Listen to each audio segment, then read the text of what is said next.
Bonjour, merci de vous joindre à nous et particulièrement en personne. Mon nom est Isabelle Hudon, je suis présidente et chef de la direction de BDC, la Banque de développement du Canada, la Banque des entrepreneurs du Canada. Monsieur le Premier ministre, Madame la ministre Ng, dear guests, c'est un grand plaisir pour moi d'être ici en personne pour prendre part à l'annonce de ce jour. J'aimerais commencer en soulignant que les terres sur lesquelles nous sommes rassemblés aujourd'hui font partie du territoire traditionnel non cédé de la nation algonquine Anishinaabe. Let's acknowledge that the land on which we gather today is the traditional territory of the Algonquin Anishinaabe. Nous le savons, les PME sont le moteur de l'économie canadienne. Elles comptent pour 99% de toutes les entreprises canadiennes et génèrent plus de 85% des emplois dans le secteur privé. Pour que le Canada devienne plus innovant, plus compétitif et plus productif, nous devons soutenir les PME et leur donner les outils pour accélérer leur transformation numérique. Et BDC est fier de pouvoir contribuer à l'initiative qui sera annoncée aujourd'hui. As Canada's Bank for Entrepreneurs, over the years at BDC, we have seen firsthand the benefits of digital adoption. Serving more than 75,000 SMEs across Canada, we have data showing that first, digitally mature businesses are faster growing. They are 62% more likely to enjoy higher sales growth. Secondly, they are more profitable. They are 52% more likely to have greater profit growth. And thirdly, they are more competitive. They are 70% more likely to export. En revanche, la majorité des PME ne parviennent pas à véritablement adopter les technologies numériques. Près de 60% d'entre elles n'ont pas la maturité numérique souhaitée. Nous avons donc un défi à relever. Nous devons aider les PME à d'abord découvrir et comprendre les avantages qu'elles tireront d'une plus grande numérisation. Deuxièmement, nous devons les soutenir tout au long de leur progression vers une plus grande maturité technologique et numérique. Alors que la technologie transforme notre façon de vivre et de faire des affaires, et tout particulièrement en raison des changements profonds des comportements des consommateurs depuis les 2 dernières années, je suis heureuse de constater que collectivement, nous allons relever ce défi et offrir aux PME canadiennes et à leurs travailleurs tout ce dont ils ont besoin pour se développer et prospérer dans l'économie numérique. Without further ado, I'm delighted to welcome the Right Honourable Justin Trudeau, Prime Minister of Canada.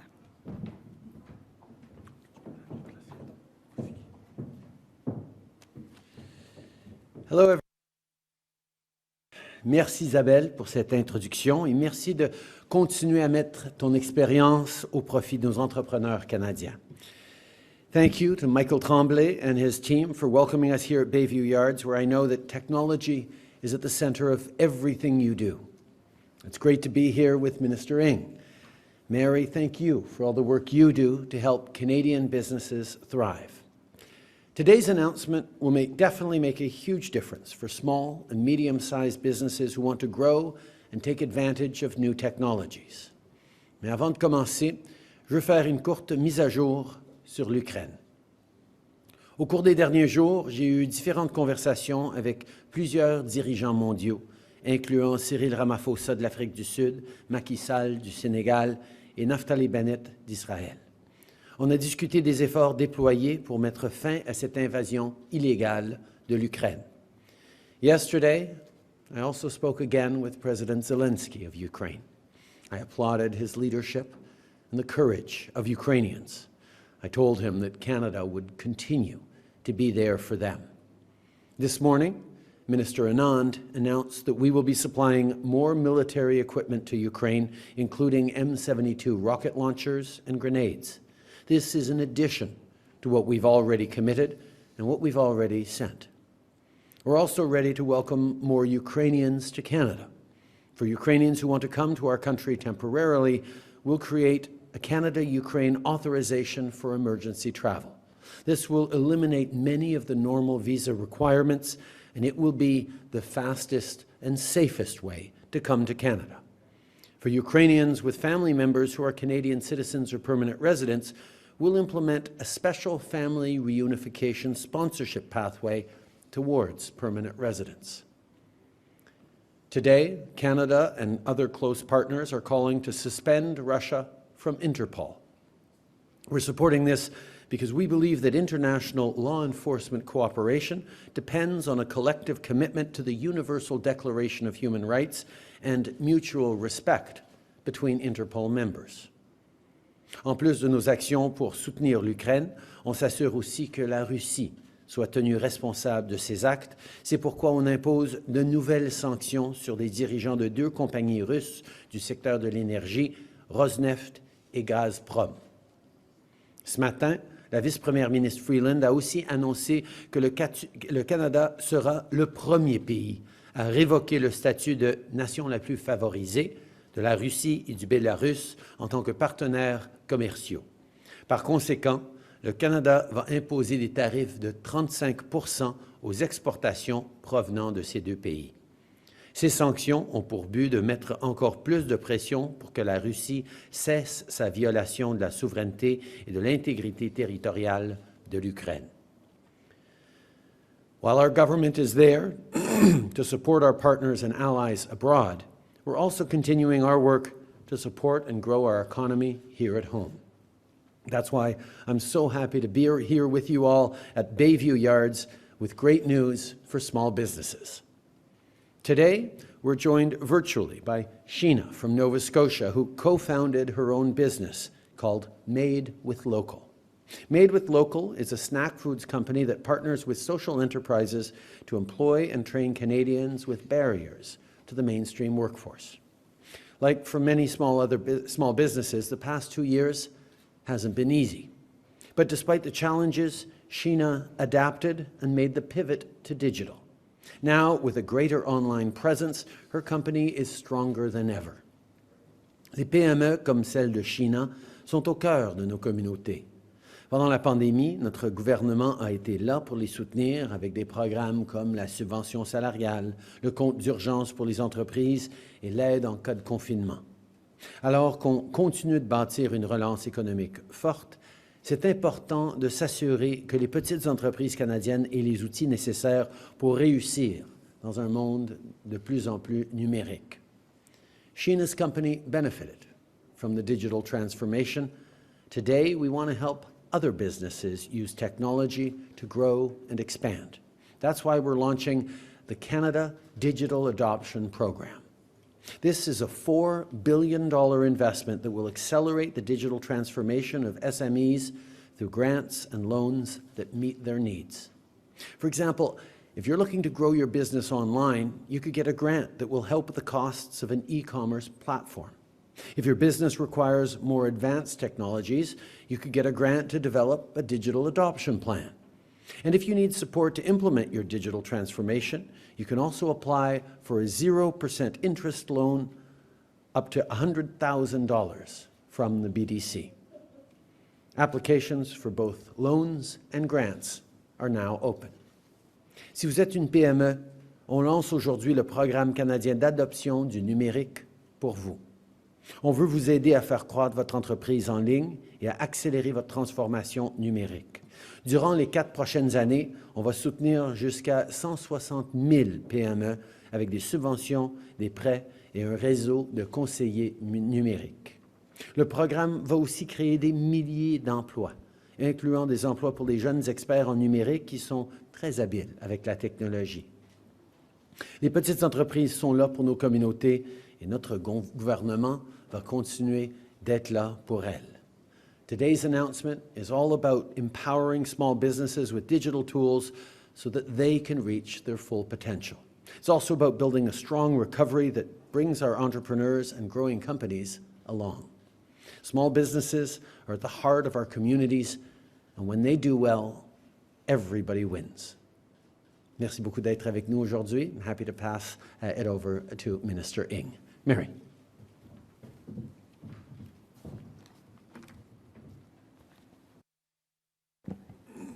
Change the height of that a little bit. Merci, Monsieur le Premier ministre, pour cette introduction chaleureuse et merci à vous tous de vous joindre à nous aujourd'hui. Thank you, Prime Minister, and good morning to everyone. I want to start by echoing the Prime Minister. Small business owners and entrepreneurs across Canada have shown tremendous resilience and have innovated and adapted throughout this pandemic. Le nombre d'entreprises qui ont adopté le numérique a été plus élevé l'année dernière que durant la dernière décennie. Leveraging e-commerce and upscaling technology has helped businesses stay open, access new customers, and get even more competitive. As the world becomes even more digital, our government is committed to setting up Canadian small businesses to be the leaders in the economy of the future. That's why today we are launching the $4 billion Canada Digital Adoption Program, or CDAP, to help SMEs grow their businesses online and to boost their business technologies. For small business owners and entrepreneurs out there, here's what today's announcement means for you. If you're a small consumer-facing business, you can receive a $2,400 grant to grow your business online. I know taking that first step can be daunting, and that's why we've developed a national network of fantastic service providers and youth advisors to help you take advantage of e-commerce, implement an online payment system, do that digital marketing to reach new customers in your communities across Canada or even around the world. Just look at Montfree's Rum Cakes, a Black-owned business led by a woman in Niagara.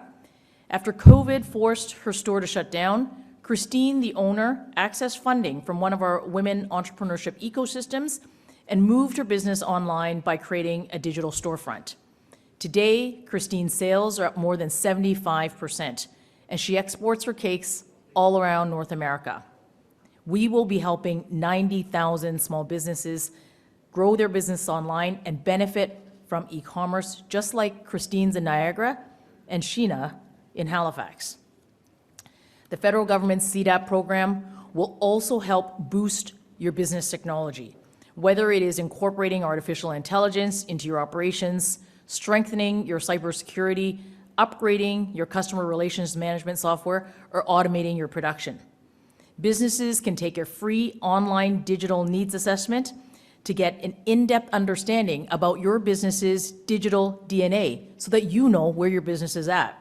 Then you can access grants of up to $15,000, and you'll get access to a roster of expert advisors that will help you develop a tailored digital adoption plan for your business. And once you have that plan that you're satisfied with, you can receive an interest-free loan from BDC for up to $100,000. You can also access $7,500 in a wage subsidy to hire a young person to help you implement that digital plan. We're going to help up to 70,000 businesses boost their business technology. Just like Ray, when he took his company, Landmark Exterior Innovations in Edmonton, Alberta, he wanted to speed up his manufacturing.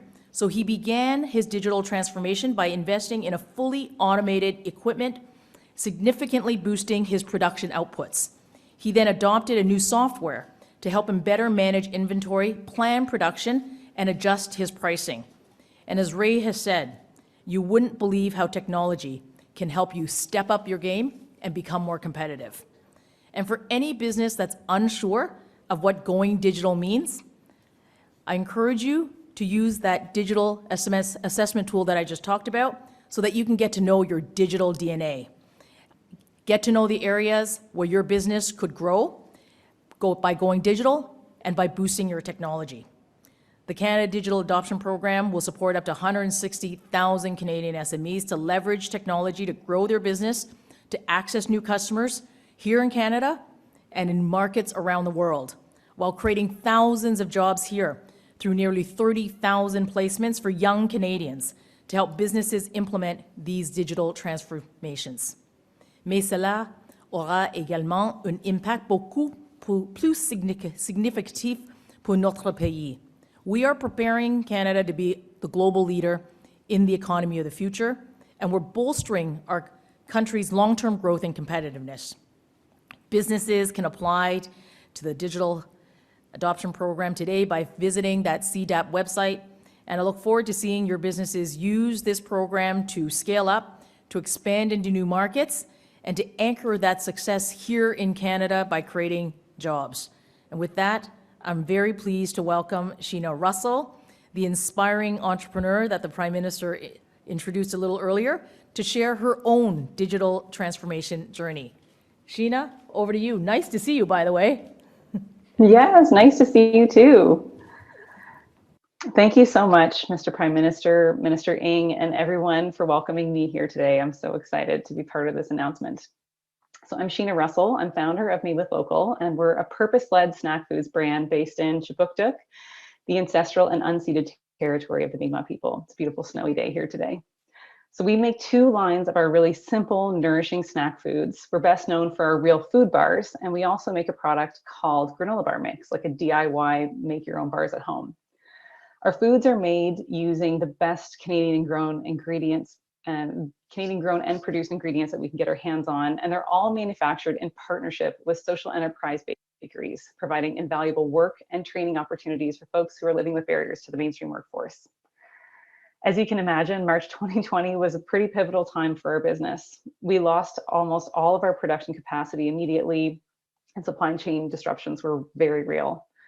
Thankfully, we were able to access the CEBA and support through the wage subsidy program to ensure that our team had the resources we needed to focus on the big picture, how to navigate a pandemic landscape as a small business with deep roots here in the community and a commitment to creating social impact in these unprecedented times and well beyond. By the summer of 2020, we built back up our production capacity and turned our sights to two new strategies, putting a major emphasis on our e-commerce shop with pandemic-friendly offerings, as well as relaunching our granola bar mix. Remember, we were all professional boulangers at some point during the pandemic? Both of these pivots required a digital investment and a laser focus on our digital presence and offerings. Part one was creating a smoother, more user-friendly experience in our online shop. This immediately supported growth in e-commerce orders, including the size of the orders and the number of orders we were receiving monthly. Part two was to turn up the marketing on that new granola bar mix product. We launched a robust multi-channel digital marketing campaign that led to such an uprising in awareness of this product that it was soon listed at 30 Costco locations in Eastern Canada, with two of our best-selling locations actually being right there in Ottawa. This growth in the face of adversity has been bolstered by the brand that we've built to thrive in the digital space, a brand that's committed to building trust, transparency, and fostering a connection to the community. With the launch of this amazing digital adoption program, there's never been a better time for Canadian businesses to invest in creating a strong brand and online marketplace. Building a digital community and growing your business is not a thing of the future, it's the present. Thank you.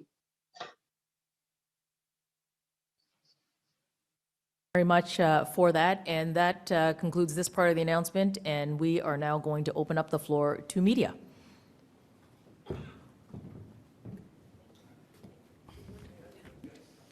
Hello.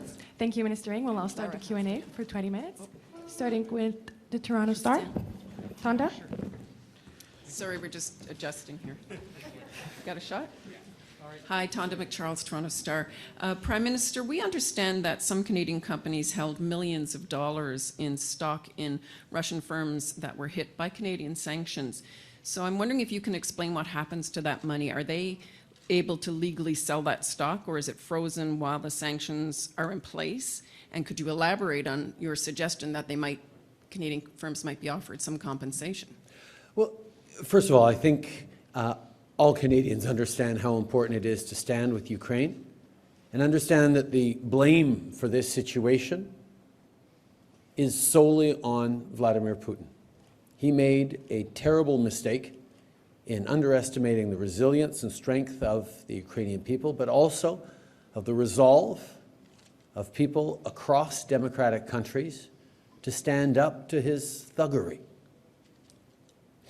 You cannot overturn 75 years of peace and stability that contributed to growth and opportunity for people all around the world and expect to continue to benefit from this. Now, the thing with sanctions and penalties in an interconnected world is they end up hurting everyone.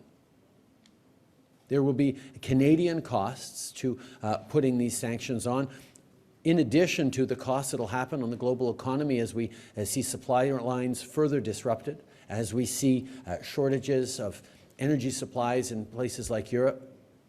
There will be consequences and ripples throughout the world. But this is a moment for us to stand together. This is a moment for us to step up and defend our democracies, the UN Charter, and the principles of the rule of law that we have. Of course, people who invest in other parts of the world are always taking on a certain amount of risk when you do that. We will certainly look at ways to minimize that risk for Canadians, but at the same time, we cannot hold back on putting everything forward to hold Vladimir Putin to account, to make sure that he understands that this was a terrible mistake for which he and the Russian people will pay. Following up. However, you said yourself yesterday you're looking at ways to compensate Canadian firms and industries and industrial sectors. So there's a difference between, gas prices going up and whatnot, but the people who are invested there. Could you speak specifically to the question of compensation? Look, Tonda, our approach on this has been to go as hard and as fast, as quickly as we could, in coordination with our allies around the world, on demonstrating right away, even as tanks continue to roll towards Kyiv, towards encircling, as bombardments continue, that immediately we're putting in place measures that will show Putin what a mistake he's made. Obviously, this may last some time, and as we move forward in this situation, we will take a look at how we can minimize the impact on Canadians. But that's something we're always doing. We're always look as a government to try and help out Canadians who are being hurt by global events. But our priority right now is sending the strongest signal of condemnation and penalties to Putin and Russia that we possibly can. But of course, as a government, we always have Canadians back, and we will continue to look at ways where we can support Canadians who are suffering because of consequences of Vladimir Putin's actions. Prochaine question. Bonjour, M. Trudeau, Christian Noël de Radio-Canada. Un peu pour faire suivi à ça, je comprends au niveau international la raison pour laquelle le Canada impose ces sanctions. Je comprends l'argumentaire derrière tout ça. Mais c'est vous qui avez évoqué la possibilité d'avoir des compensations pour les entreprises canadiennes. Donc, je me demandais, quand vous disiez ça, qu'est-ce que vous aviez en tête? Quel secteur et quel genre de compensation?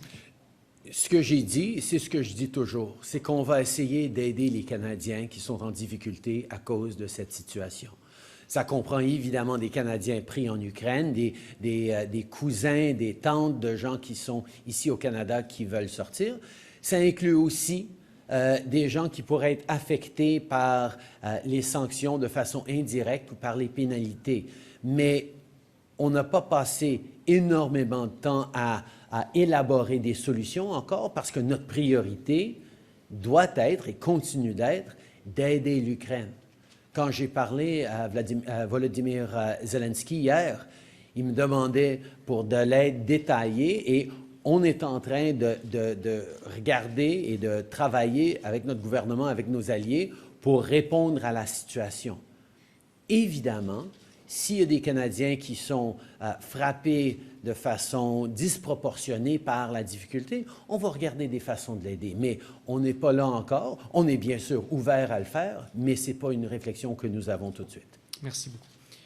Quand on regarde l'aide, notamment militaire, que vous mentionnez, on envoie des lance-roquettes, on envoie des grenades. Ça pourrait être considéré par M. Poutine comme une action offensive, une action guerrière. Comment est-ce qu'on peut dire à ce moment-ci qu'on n'est pas en guerre avec la Russie si on envoie des armes en Ukraine?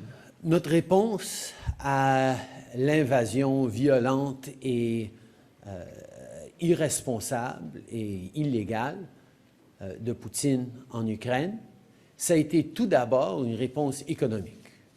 On démontre qu'on ne peut pas renverser une paix et stabilité qui dure depuis des décennies et continuer de profiter de la croissance économique et des avantages économiques qui viennent justement de cette paix et de stabilité.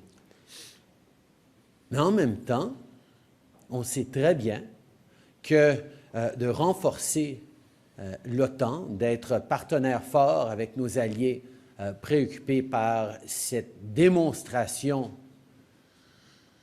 par Poutine qu'il ne compte pas respecter les règles de notre ordre international, nous exige de prendre des mesures pour renforcer notre présence à l'OTAN.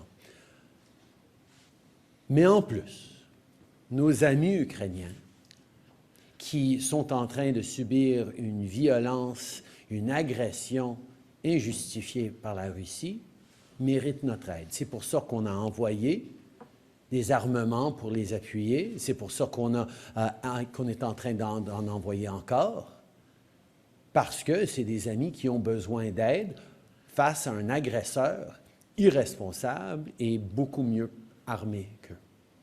Next question. Glenn McGregor, CTV News. Prime Minister, the other day, the Russian embassy in Ottawa put out an utterly bizarre statement filled with misinformation and distortions about what's happening in Ukraine. At what point does your government decide that the ambassador and his staff should become persona non grata and expelled from the country?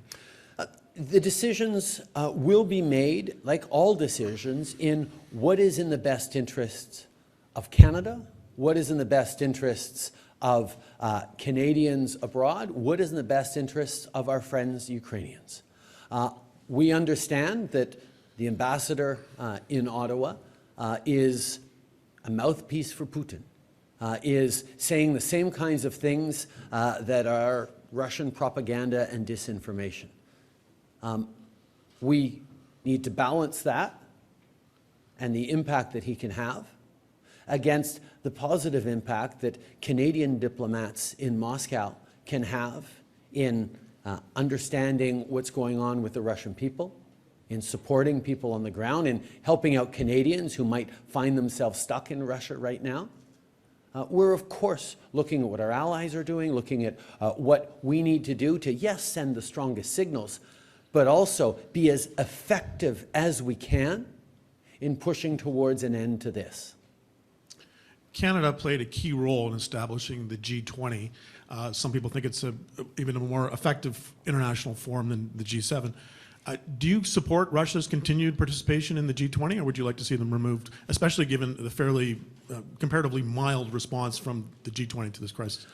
I think, first of all, Glenn, I disagree with your contention that the G7 is less useful than the G20. The G7 is, and the expulsion of Russia from the G8 to make it once again the G7 after the invasion of Crimea demonstrates that there is value in the world's leading democracies being together to work things out. The G7 has been extremely strong in leading the way on these sanctions, on a global response to this illegal Russian action.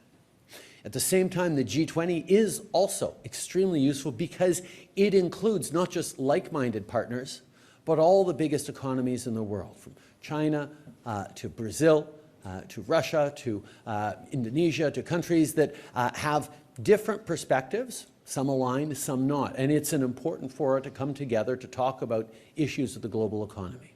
I have spoken with a number of G20 leaders, including Cyril Ramaphosa of Africa, where we've talked directly about what we need to reflect on as a G20 in terms of holding Russia to account or demonstrating concerns, while at the same time continuing to engage in a constructive way in the global economy. This is a conversation that we will have over many months as we look to the fall for the G20 meetings. There are no hard and fast decisions yet, but certainly it's a reflection we need to have. Next question. Murad Hamadi, The Logic. Prime Minister, 4 years ago in this very room, two of your ministers announced a program called Innovative Solutions Canada, which is also designed to help small businesses grow. That program was supposed to spend $113 million annually. In its first 4 years, it didn't come close to that sum combined. So if you can't implement the small business growth programs your government has already announced, what reason do small businesses have to believe they'll ever see the money you're announcing today? I think one of the things that we've seen over the past couple of years is this pandemic has had a huge impact, not just on Canadians, but on small businesses across the country. And people have been turning towards being more digital, having a stronger online presence. Many small businesses I spoke to had always thought they would do it at one point. The pandemic accelerated the moment in which they chose to step up on a digital presence. And as we come through this pandemic and begin to see a return to something more resembling normal, many businesses like Sheena's are looking to further intensify their digital presence to be more successful.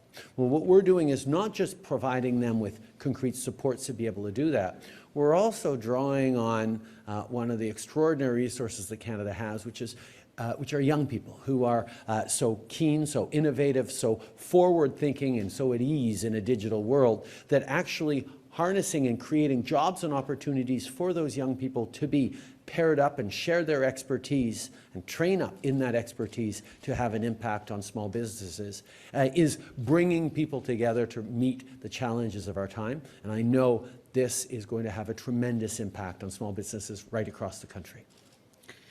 Prime Minister, on September 28th of last year, you said your government would announce a decision on, quote, telecommunications and Huawei in the coming weeks, end quote. It's been 22 weeks and 2 days since you said that. Are you going to ban telecoms from using Huawei equipment in their 5G networks? And if you won't give me a yes or no today, will you at least give me a ballpark month when you'll tell us?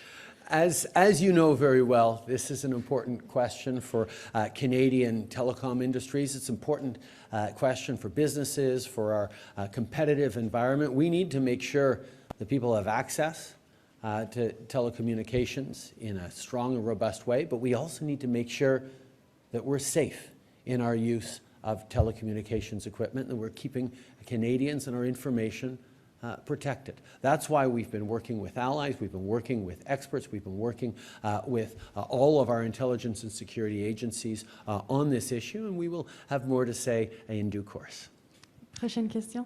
Bonjour, Monsieur Trudeau, Mylène Crête de La Presse. J'aurais aimé savoir, hier vous avez parlé, il y a 2 jours vous avez parlé au président sud-africain, hier vous avez parlé au président sénégalais. Je me demandais, quelle est votre stratégie, quel est le rôle que les pays du continent africain peuvent jouer concernant la guerre en Ukraine? Bien, je pense que c'est important que les pays à travers le monde comprennent que ce n'est pas juste une question d'un pays en Europe en train d'envahir une autre.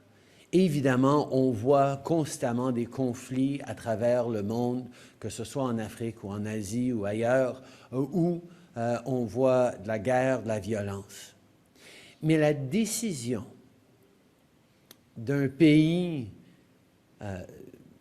puissant, particulièrement militairement comme la Russie, de faire fi complètement des règles qui nous protègent tous, des Nations Unies, des principes de l'intégrité territoriale et de dire que la force donne raison, c'est inquiétant pas seulement pour l'Europe de l'Est, mais pour tous les pays à travers le monde. Et on est dans un moment où la défense de la démocratie et des principes de ces démocraties, c'est un combat qui ne peut pas juste être mené par les Ukrainiens, mais qui a une pertinence en Afrique, en Asie, en Amérique du Sud, ailleurs dans le monde. Certainement, tous les différents pays vont avoir leurs préoccupations, leurs questions, leur historique personnel en termes de relations avec la Russie et d'autres, mais de souligner à quel point nous devons d'être forts et unis pour condamner les actions qui mettent à risque tout notre système international et d'entendre et de comprendre les perspectives des Sénégalais, des Sud-Africains, des Israéliens, des gens en Asie, des gens un peu partout dans le monde, pour qu'on puisse réellement coordonner et être unis dans notre défense des valeurs et des principes sous-jacents aux démocraties. Je pense que c'est important. En deuxième question, j'aimerais savoir, on voit des reportages là, qui montrent des Russes qui tentent eux aussi de fuir le pays. Il y en aura peut-être davantage au fur et à mesure que l'impact des sanctions économiques se fait sentir là-bas. Est-ce que le Canada est prêt à en accueillir aussi? Je suis certain que des gens sont en train de réfléchir à ça. Moi, je suis plus préoccupé par les Ukrainiens qui sont victimes de cette agression russe pour l'instant. Mais effectivement, on voit que de plus en plus de Russes sont en train de réfléchir profondément à cette décision que le président Poutine a prise, cette décision pas seulement irresponsable et erronée, mais illégale, parce que les conséquences de cette décision ne sont pas juste des milliers de familles à travers la Russie qui perdent leurs enfants qui sont allés en guerre en Ukraine, mais aussi un coût économique énorme pour l'économie, pour les familles russes qui doivent exiger une réflexion sérieuse à l'intérieur de la Russie sur la direction qu'a pris le président. Next question. The announcement, Erica Ibrahim, the Canadian Press. The announcement from Immigration Minister Sean Fraser today is quite a departure from how Canada has responded to previous refugee crises. Do you anticipate this being a permanent change to how we respond? Actually, the response that we put forward today was built on our experience with the refugee crisis in Syria. When, in 2015, we accelerated processes for people to come to Canada quickly, we created new processes that we are drawing on in this particular situation. But we also know that situations are very different from one conflict or one challenge to another. The Syrian refugee conflict featured people coming from displaced persons camps in Jordan, in Lebanon, and in Turkey. So they weren't in Syria. They've been established for many years in these displaced persons camps, and we brought people over using measures that were tailored for that situation.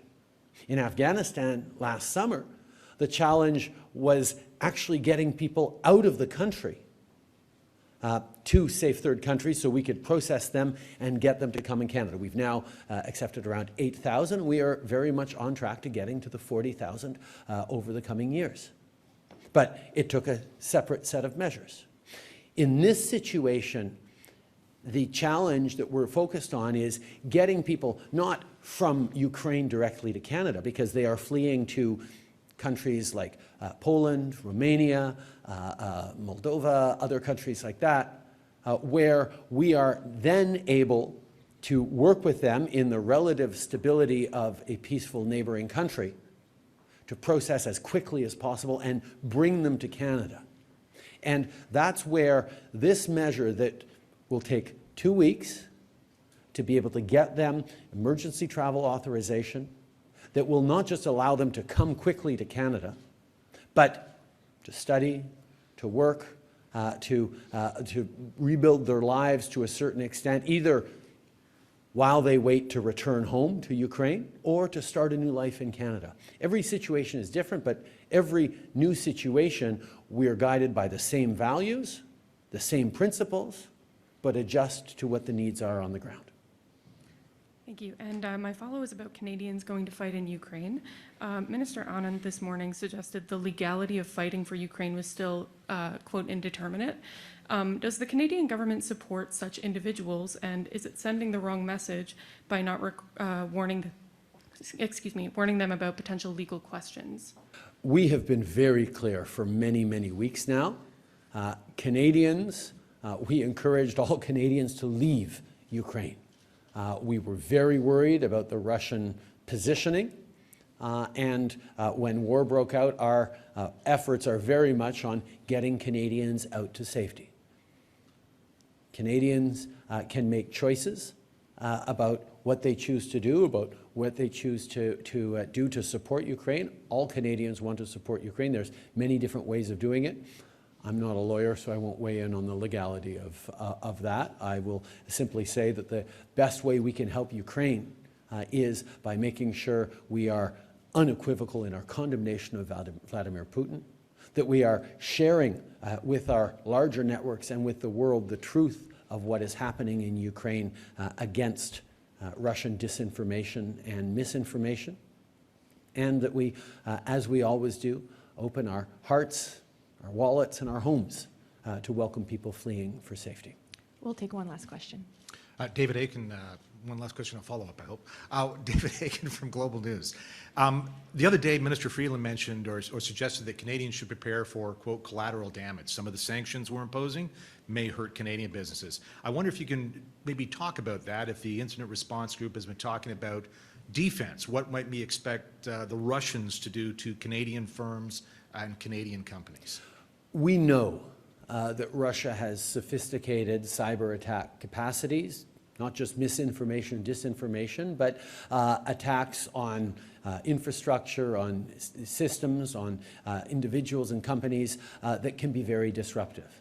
Fortunately, over the past years, the investments we've made in CSE, in Canada's communication security establishment, that has been extraordinary and world-class in its cyber capabilities, is part of how we defend against Russian cyber attacks or foreign cyber attacks in general. There's lots to do. We need to remain vigilant, but I encourage any businesses or institutions that are worried about that, don't feel that they're perhaps up to where they want to be in terms of defending against such attacks, to reach out to the CSE, because we have experts there to help protect all Canadians against this. Following up. And just a quick domestic politics question. Of course, in 2020, your government did not table a budget in the entire year. Will you commit at this point to tabling a budget this spring? And maybe even more precise, will you table it in this fiscal year, which means by the end of this month? We absolutely will be tabling a budget this year in terms of timing and in terms of what's in it. We will announce all that when the time comes. Merci beaucoup. C'est ce qui met fin à la conférence de presse d'aujourd'hui. Merci tout le monde.